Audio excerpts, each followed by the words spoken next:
السلام عليكم ورحمة الله وبركاته. رجعت لكم تاني بفيديو جديد. قبل ما ندخل الفيديو ما تنسوش تعملوا لنا لايك وسبسكرايب.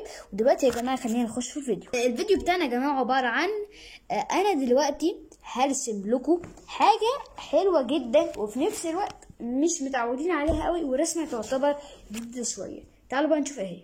خلينا بقى دلوقتي يا جماعة نرسم لنا حوت، بس هنحاول ان ننوع فيه شويه بحيث ان احنا نزود له شويه تفاصيل وحاجات زي مثلا قرن مثلا زي مثلا قرن في دماغه. هتشوفوا الحاجات دي معانا وهتعرفوها معانا لو كملت الفيديو. ويلا بينا. اول حاجه وهي خطوه مهمه جدا، هبدا اني اعمل دايره. خلوا بالكم انا هعمل الدايره دي، وفي نفس الوقت يا جماعه الدايره دي لما اجي اعملها في نفس الوقت لما اجي اعملها ايه اللي هيحصل؟ اسمها ايه؟ في نفس الوقت لما اجي اعملها همسح منها جزء، عشان هي الرسمه كده لو عملناها نص داير وكملنا عليها يبقى وحشه، فاهمين؟ مش عارف تفهمها. فخلينا نبدا نعمل الدايره بالشكل اللي حضراتكم شايفينه دوت. ما حبيتش اسبقكم قوي، عملت خط كده بعد ما عملت الدايره وخط كده. بعد كده همسح الجزئيه دي، فخليني امسحها. وطبعا دلوقتي يا جماعه الخير هبدا اني اعمل الجزء الاخير من الديل. تعالوا كده نشوفه. بصوا بالشكل ده. امسك الحته دي، نكمل بقى الديل. حته كده تمام، وحته كده زي بقى ما تعوزوا. تمام.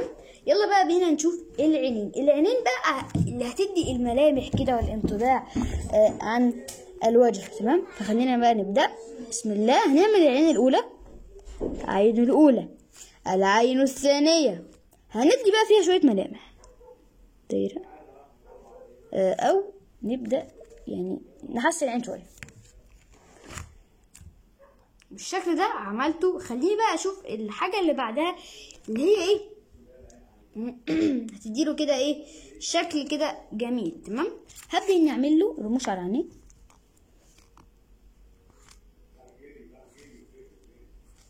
طبعا انتوا مش فاهمين حاجة، لكن كده بدأتوا تفهموا. طبعا بعدين بقى يا جماعة الخير هبدأ اعمل الايد بتاعته. حاجة كده جاية كده، وحاجة طالعة كده. بس قبل ما اعمل كده انا عايز اللي اعمله يا جماعة، اني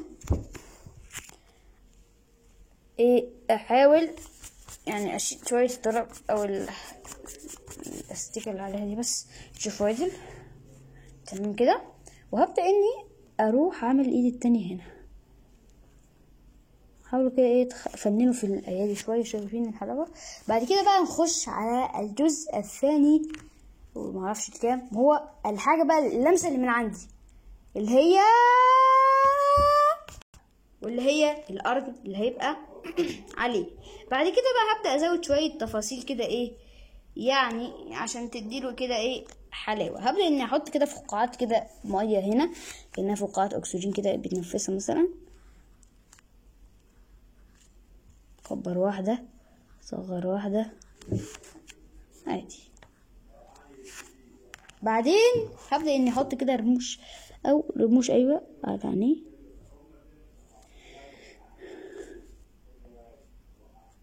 بعدين هبدأ اني عشان انا عايز اطلعها ست. تمام. فهعمل كده الرموش دي عشان تبان انها ست، وهزود لها كده تفاصيل كده من عندي. نقطة كده، دايرة ودايرة. تمام. قلب كده جميل، الحلاوة دي.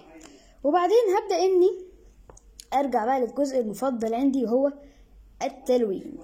طبعا هخليها برضو في حبة حاجات في الرسمة معروف تلوينها هيبقى عامل ازاي. في حبة حاجات هخليها مفاجأة من عندي. يلا بينا نلونها، واللي طبعا هيلونها زي ده هيبقى شاطر بجد هيبقى شاطر. خلينا نشوف. ورجعت لكم تاني يا حبايبي. ده لونها. تمام. هي لونها افقع من كده شويه، ولكن انتوا مش هتشوفوها عادي. تمام كده نكون خلصنا الفيديو. متنسوش تعملوا لايك وشير سبسكرايب. وخليني بقى اقول كلمة اليوم. كلمة اليوم أو حديث اليوم أو الحاجة اللي هنقولها اليوم هي: من غشنا فليس منا. فعلا صح صح صح. نشوفكم في فيديو تاني، والسلام عليكم ورحمة الله وبركاته.